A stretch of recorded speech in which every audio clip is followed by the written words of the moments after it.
এই কষ্টের মাসের ভিতরে আবার তারাবি বোঝানো বললো কেন? যদি আমাকে বুঝাতে পারেন তাহলে বুঝবো আপনি মুসলমান কিছু বুঝে রমজান করেছেন, আর তা নাহলে আপনি দেখে দেখে চালিয়েছেন, রমজান চেনেন নাই। বলেন রমজান মাসটা সারাদিন লোকটা পিপাসায়, সারাদিন ক্ষুধার্ত, সারাদিন ক্লান্ত, এর পরে লগ্নের পরে দূরে খেয়ে শোবে, হিসাব করে একটু ঘুমাবে, আবার দিলে তারাবি দিলে মারটান, আর হাফেজ সাহেবরা মারছে টান মারছে টান, কি করবে? 10 টাকা হয়ে গেছে, ইমাম সাহেব তারাবি আল্লাহু আকবার আলহামদুলিল্লাহ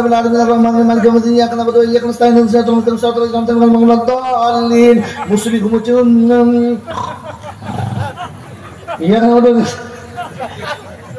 রুকুতে গেছে, রুকে চলে গেছে, সেই দায় চলে গেছে, দায় দাঁড়িয়ে ঘুমোচ্ছে, সালাম ফিরে দিচ্ছে, তখন মনে করছে সালাম ফিরছে কেন, প্রথম রাখাত সালাম ফিরছে, তখন চিন্তা করছে 2 রাকাত হয়ে গেছে, মাল দায় দাঁড়িয়ে ঘুমোচ্ছে।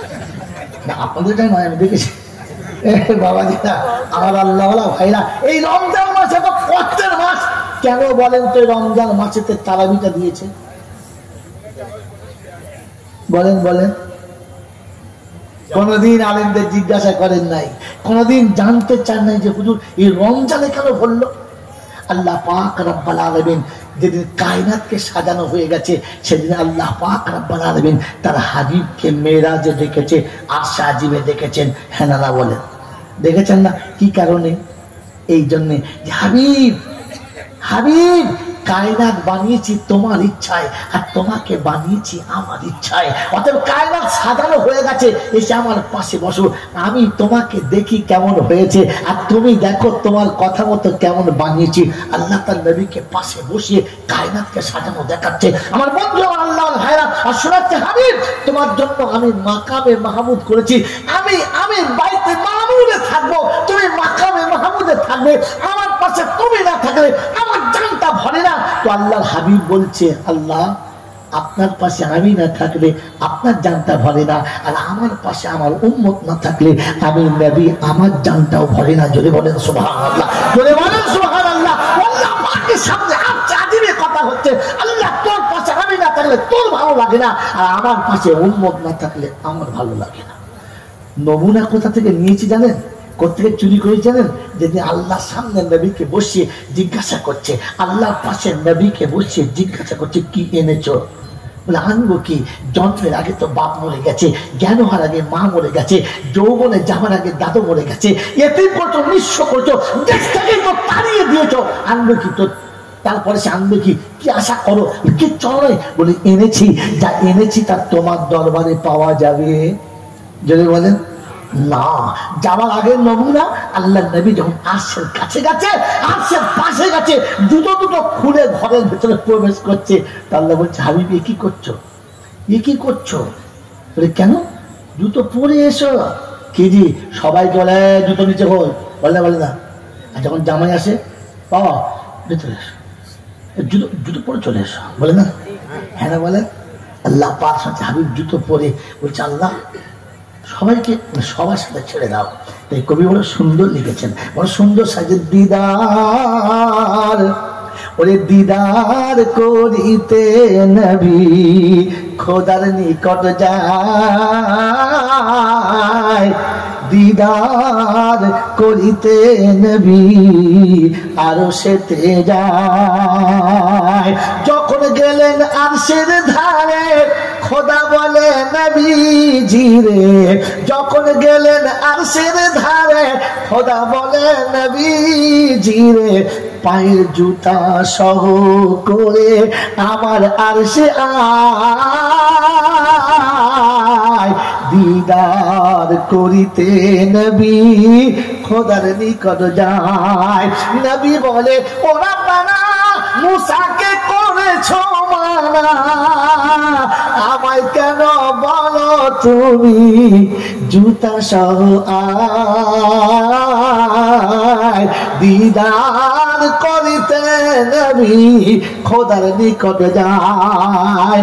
আল্লাহ নবী বলছে আল্লাহ যেদিন মুসা জুতো পরে পাহাড়ে চাপছিল, তুমি বললে ফাকলা না নাই ইন্নাকা বিল ওয়াদিল মুকাদ্দাস, তোমার পবিত্র পাহাড়ে জুতো পরে চাপা যাবে না, তো তাহলে তোমার আরশে কি করে চাপা যায়? খোদা বলে ও নবীজি শীঘ্র করে আয় না চলি, ওই পায়েরই ধুলাবাড়ি আমার আরশ চায় দিদার করিতে নবী খোদার নিকট যায়। হারিফ যে পা দিয়ে মক্কা মদিনার গলিতে চলেছ, তাইফের জমিনে রক্তাক্ত হয়েছ, যে পায়ের তলাতে পাথর পড়ে ফুলে আকার হয়ে গেছে, তুমি পায়ের ধুলোটা দেখতে চাচ্ছি হাবিবিলে। পায়ে জুতো সহ হয়, জুতো খুলে নয়, জুতা সহ হয়। ওই আল্লাহ পাক বলছে, হাবিব আমি বাইতে মামুরে থাকবো, তুমি এখানে থাকবে। কি এনেছো বলো? তো শোনাচ্ছেন আত্তাহিয়াতু লিল্লাহি ওয়াস সালাওয়াতু ওয়াত তাইয়্যিবাত। কি আনবো আল্লাহ? চোখের পানি এনেছি, লাঞ্ছনার যন্ত্রণা এসেছি, উম্মতের ব্যথার বেদনা এনেছি, বুক ভরা ব্যথা নিয়ে তো দরজা এসেছি, আর কি আনবো? আল্লাহ বলেন আসসালামু আলাইকা আইয়ুহান নাবিয়্যু ওয়া রাহমাতুল্লাহি ওয়া বারাকাতুহু। আমার রহমত বরকত সব তোমাকে দিলাম। তো আল্লাহর হাবিব বলছে খুশি না? বলে কেন? আমার উম্মতকে বাদ দিলে আল্লাহ, আমাকে নিলে, আমার উম্মতকে বাদ দিয়ে দিলে। আসসালামু আলাইনা ওয়া আলা ইবাদিল্লাহিস সালিহিন। সুবহানাল্লাহ। বলে আর মুসলমানের ছেলে নবী আজ থেকে তোমাকে বলে না, তুমি জমির আলে গিয়েই তো নবী ভুলে গেছো। হ্যাঁ না না? যেদিন জমিতে আলু খুব হয়েছে, নবী মনে ছিল? আল্লাহ মনে ছিল? ছিল না। যেদিন 1200-1400 টাকা খড়ের পণ বিক্রি করছিলে, আল্লাহ মনে ছিল? ছিল না। যেদিন কি বল আপনার খাস ধান চড়া দামে বিক্রি করছিলে, আল্লাহ মনে ছিল? এখন দুদিন বৃষ্টি দিয়েছে, জমি আলো বলছে আল্লাহ, এটা হচ্ছে শালা ঠিক কলে পড়েছে। কেন না বলেন না? এবং খেলে তবে আল্লাহ বলে, শালা এমনি আল্লাহ বলে না। এইগুলো তো পানি হয়েছে, হবে না? না আল্লাহ বলছে আমার ভুলে গেলি তো, দেখি তোর মনে কি করে পড়ে। বলছে আল্লাহ খালি টান মেরে দেখ না, লুঙ্গি খুলে গেলি আল্লাহ। আল্লাহ বলছে এই লাইনে ফেলেই মারতে হবে। হ্যাঁ না বলে আমার বাবাজি, আমার আল্লাহ রাগ করেন না, কথাটা সত্য। এখন আল্লাহ সবাই বলছে বলো, দেখা হুট করে মেঘ আল্লাহ একটু একটু দাঁড়া। সাঁওতালি মেয়েদের বলছে ওরে মা, তোর সাঁওতালি মেয়ে এখন ওর মা ভাই। হ্যাঁ না বলে না? হ্যাঁ কথা বলো, কি বলছি বলো না? ওর মার থেকে 3 বছর বড়, তাকে বলছে বোন তোর পায়ে পড়ি, তোর বোন ওটা তোর মার থেকে বড়। ওই এখন কথা বলে চুপ কর, জানা হয়ে গেছে। সেই গল্প মনে আছে? এই গল্প মনে আছে? কিয়ামতের ময়দান আল্লাহ বলে যা খোঁজা খোঁজা, কি সর্বনাশ কি করেছিস, এই সমাজ কি করলি? কার কথা শুনে? ইয়াউমা ইয়াবদু যালিমু আলা ইয়াদাই ইয়াকুলু ইয়া লাইতানি ইত্তাখাযতু মা রাসূলি সাবিলা ইয়া ওয়াইলাতা লাইতানি লাম আত্তাখিযু ফুলানান খালিলা। খোদা ওদের কথা যদি না শুনতাম, তোমার নবীর কথা শুনে বিপদে পড়তাম না। ওরা কানা বলে আল্লাহ সে মাল চিনি, ওই যা খোঁজ নিয়ে খুঁজলে তাদেরকে। তো গোটা কিয়ামতে যাবে, আর আল্লাহ পাক সত্যি ভাইয়া করলো না দো যা সুরা খাই আল্লাহ যেন জানতুম, যাদের জন্য মনে করতেস এদের কবরে চাদর দিলে তোর বাপের কবরে জাহান্নামের আগুন পড়বে না, এদের কবরে খাসি জবাই করলে তোর মা জান্নাতে খাসির পিঠে চলে যাবে। তোর মাগুলো দেখে যা যা গোটা হাঁচুর ময়দানে গিয়ে দেখে সে মাল খাসিও নাই, খাসিওয়ালাও নাই, খুলতে খুলতে জাহান্নামের কিনারে চলে গেছে।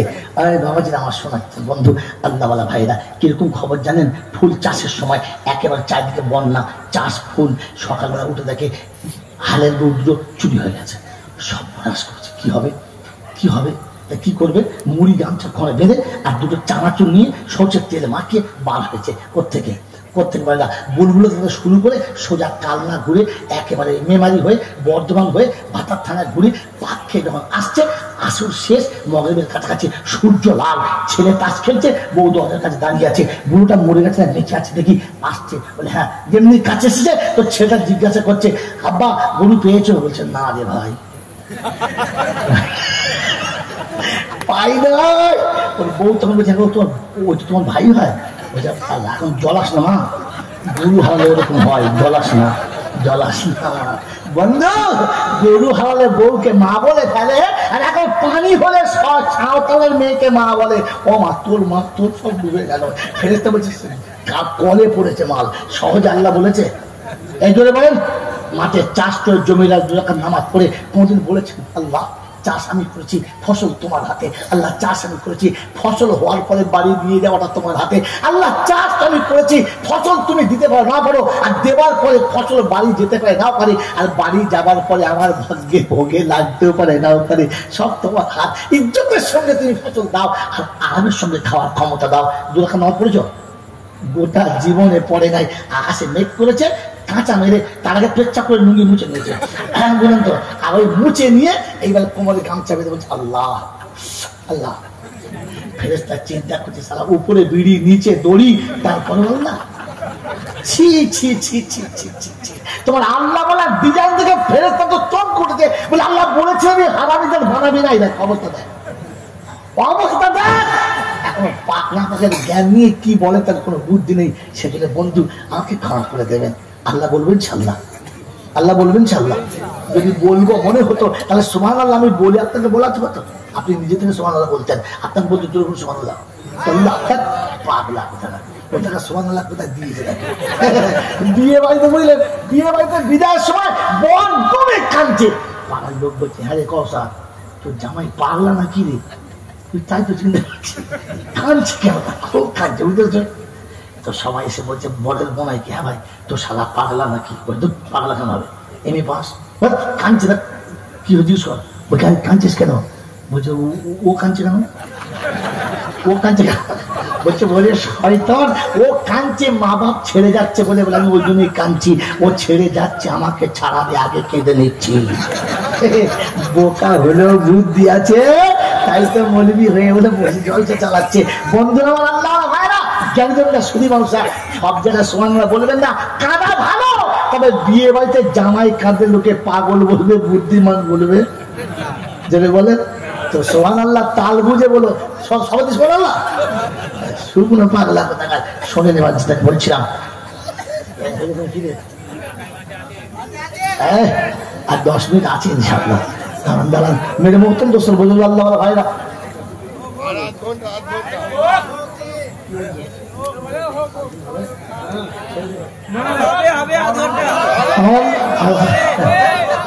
হ্যাঁ বাবাজিরা আমার আল্লাহ ভাইরা জ্ঞানীজনরা বুদ্ধিজীবীরা, আপনাদের কষ্ট হবে না তো, হবে না? তাহলে শুনে দিচ্ছি রমজানের শেষ ঘটনাটা, রমজানের শেষ কাহিনী শুনে দেন। আল্লাহ নবী সাল্লাল্লাহু তাআলা আলাইহি ওয়াসাল্লামকে আল্লাহ পাক বলতে, হাবিব আমার পাশে তুমি না থাকলে ভালো লাগে না। তো নবী শোনাচ্ছে আল্লাহ তোমার পাশে আমি না থাকলে ভালো লাগে না, আর আমার পাশে আমার উম্মত না থাকলে ভালো লাগে না। তো আল্লাহ পাক এবার আয়াত শুনে, হ্যাঁ বাবা হামসাবরা মন খোলো, কোরআন তো আছে ফাতাহাজ্জাদ বিহি فتحجد به نافلة لك عسى أن يبعثك ربك مقاما محمودا। হাবিব আমি মাকামে মাহমুদ বানিয়েছি, ওখানে তোমাকেই বসাবো আর কাউকে বসাবো না। ওই মাকামে মাহমুদে যাবার জন্য রাতের নামাজ চাই, তাহাজ্জুদের নামাজ চাই। তুমি তাহাজ্জুদ যত বেশি পড়বে তোমার জন্য নফল হবে। হাবিব ওই মাকামে মাহমুদের জন্য পাওনা হলো তাহাজ্জুদ। পাওনা কি যদি বলেন তাহাজ্জুদ। বলে আল্লাহ আমি তো তাহাজ্জুদ সারা জীবন পড়ছি, উম্মতের কি হবে? আল্লাহ পাক শুনে দিয়েছে, আল্লাহ পাক শোনাচ্ছেন ওয়ালা সাউফা ইউতিকা রাব্বুকা ফাতারদা। হাবিব আমি তোকে রাজি করেই ছাড়বো, তুই নারাজ হবি আমি শুনবো না, তোর কষ্ট হবে আমি আল্লাহ মেনে নেবো না। তো রাসূল বলেন জিবরাইল তুই সাক্ষী থাক রে, আমি নবী খুশি হব না। বলে আল্লাহ খুশি হব না? বললেন না খুশি হব না। বলে কারণটা বলো? আল্লাহ আমার উম্মত যতক্ষণ জাহান্নামে একটা থাকবে আমি নবী ততক্ষণ খুশি হব না। আল্লাহ বলে হাবিব তোর উম্মত যতক্ষণ জাহান্নামে থাকবে আমি আল্লাহ বাঁচানোর বাহানা করে দেবো, বাহানাতে বাঁচিয়ে নেবো।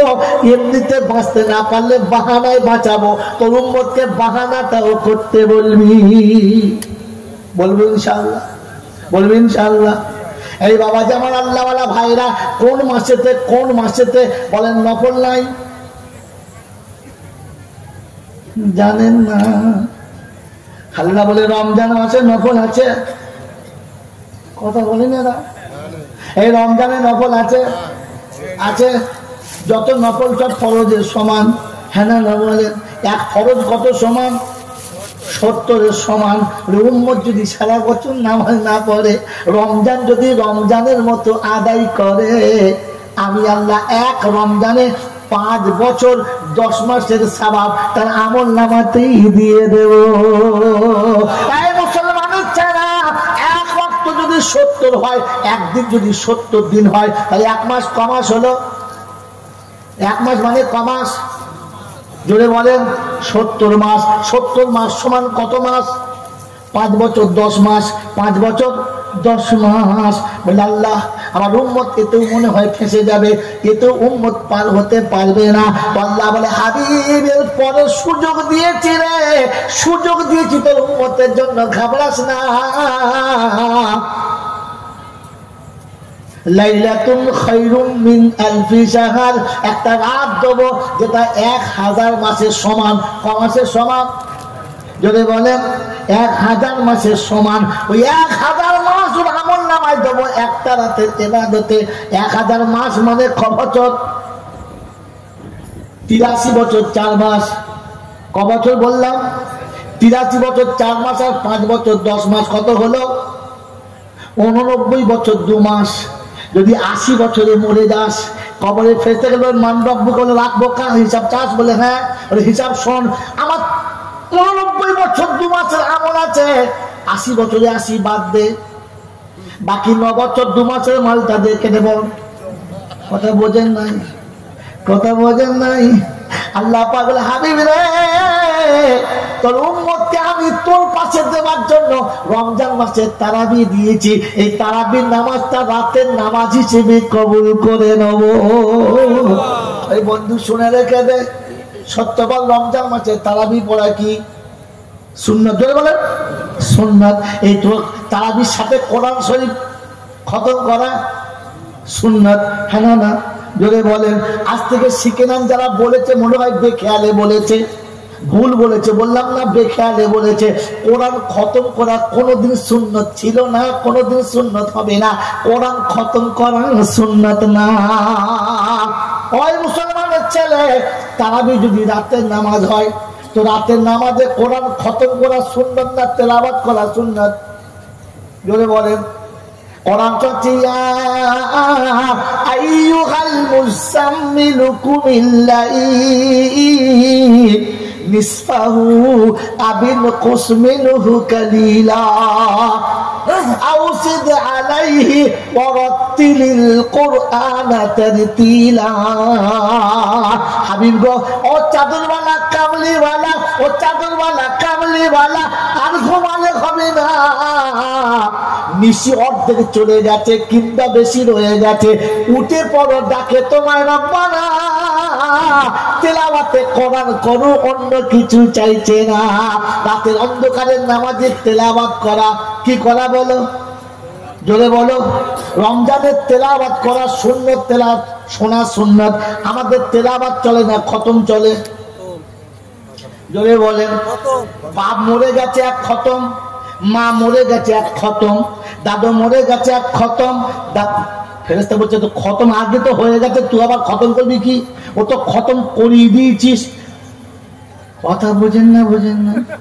ওরে বোকা, তেলাওয়াত করা সুন্নাত। কি সুন্নাত বলো?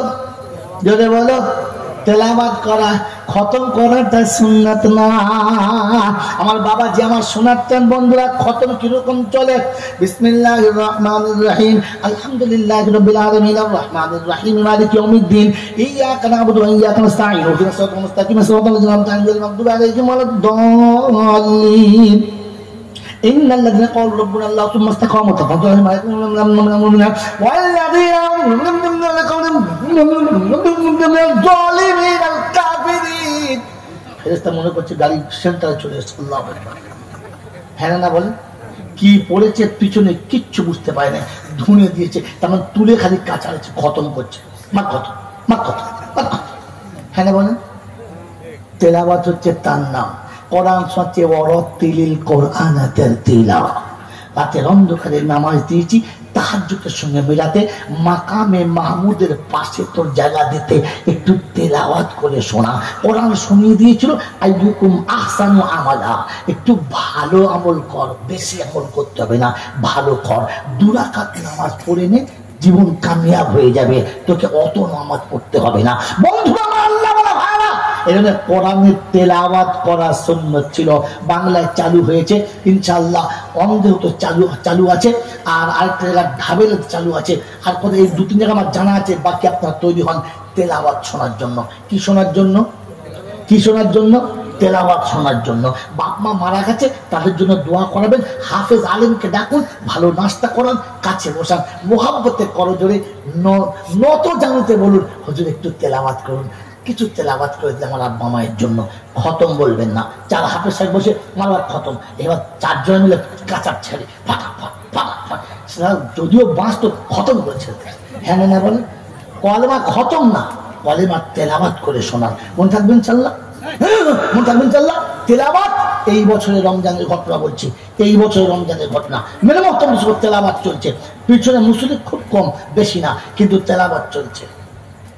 আলহামদুলিল্লাহি রাব্বিল আলামিন الرحمن الرحيم مالك يوم الدين إياك نعبد وإياك نستعين اهدنا الصراط المستقيم صراط الذين أنعمت عليهم غير المغضوب عليهم ولا الضالين بسم الله الرحمن الرحيم أولئك الذين اشتروا الضلالة بالهدى فما ربحت تجارتهم وما كانوا مهتدين مثلهم كمثل الذي استوقد نارا فلما أضاءت ما حوله ذهب الله بنورهم وتركهم في ظلمات لا يبصرون بكم عمي فهم لا يرجعون أو كصيب من السماء فيه ظلمات ورعد وبرق يجعلون أصابعهم في آذانهم من الصواعق حذر الموت والله محيط بالكافرين এরকম চলে তেলাওয়াত। জানেন প্রতিদিন 5 পারা করে কবালা, একে বলে সিয়ামুন নাহার ওয়া কিয়ামুল লাইল। এসব নামাজ একটু দেরিতে আজান হবে, অল্প সময় পরে নামাজ হবে, সুন্নতের পরে তারাবি চালু হবে, হার 4 রাকাতে 1 পারা করে তেলাওয়াত হবে। তাহাজ্জুদ শেষ হবে আর সেহরি হতে 40 মিনিট 45 মিনিট বাকি থাকবে, তারাবি খতম। এরপরে একেবারে একটু আরাম করে খানা খেয়ে ফজরের আজান হবে, ওইখানে শুয়ে যাবে। 8টা, 8:30, 9টা, 10টার পরে উঠে এবারে দুনিয়া কামাতে বেরোবে। এটার নাম সিয়ামুল লাইল, কিয়ামুল লাইল। আমাদের তারাবি ধুনে দিচ্ছে, আমি বলি আজকে না হাসো না, মারাত্মক কাঁদলে আজকে রে, ঝেলিয়ে দিলে আজকে রে। তোকে পড়তে যেতে কে বলেছিল? আর তোকে পড়তে যেতে কে বলেছিল? কারণ কোরআন বলেছিল কোরআনের যে জায়গাটা তোর ভালো সহজ পছন্দ ওইখানে মোহাব্বতে পড়, বেশি পড়তে হবে না। কথা মনে থাকবে ইনশাআল্লাহ। ভাইরা, অনুরোধ আপনাদের কাছে, রমজানের 3টে টপিক শোনাচ্ছি। একটা রমজান মুসলমানের জন্য, দ্বিতীয় রমজান তেলাওয়াত শোনার জন্য, খতমের জন্য। বলে হুজুর আমাদের তো কোরআন শরীফ পড়তে কেউ জানে না, আমিও জানি না, আমার বাবা কি খতম হবে না? হবে, হবে। কারণ আল্লাহ বলেছে হাবিব তোর মনে কষ্ট দেবো না, তোর উম্মত কষ্ট পেলে তোর কষ্ট আমি জানি, তাই কষ্ট দেবো না। তাই শরীরের উম্মতকে বলে দিবি যারা তেলাওয়াত করতে জানে না, ওরা যেন 3 বার সূরা ইখলাসটা বিসমিল্লাহর সাথে পড়ে, আমি 1 বার কোরআন পড়ার সওয়াব ওর আমলনামাতে লিখে দেবো। ওরে ফজরের বাদে 3 বার পড়, যোহরের বাদে 3 বার পড়, আসরের পরে 3 বার পড়, মাগরিবের পরে 3 বার পড়, ইশার পরে 3 বার পড়, সবাই চলে গেলে নামাজে সেজদায় পড়, আর পড়ে বল যে আল্লাহ আমি কোরআন পড়তে পারি না, সূরা ইখলাস পড়তে তো নবী বলেছে পড়েছি। একবার তেলাওয়াতের সওয়াব আমার মাকে দে, একটা আমার আব্বাকে দে, একটা আমার দাদু আর একটা দাদিকে দে, আর একটা আছে বুড়ো বুড়ি নানা নানিকে দে। আল্লাহ ওর বুড়োগুলোকে বাঁচিয়ে দে আর আমাকে বাঁচিয়ে নে। পারতে না বলতে? তো নিজে কাঁদে না, ভাড়া করে লোক এনে কাঁদায়। ফেরেশতা বলছে নিচে খাজা এবার নেমে আয়, চেকপোস্টের নিচে আয়, আমি বাঁশ চেঁচে দেখো তেল দিয়ে রেখেছি, কিরকম দিতে হয় একবার। তোকে কাঁদতে বলেছে, ও হতভাগা কাঁদা বাদ লোককে কাঁদিয়েছে। হ্যাঁ না বলেন?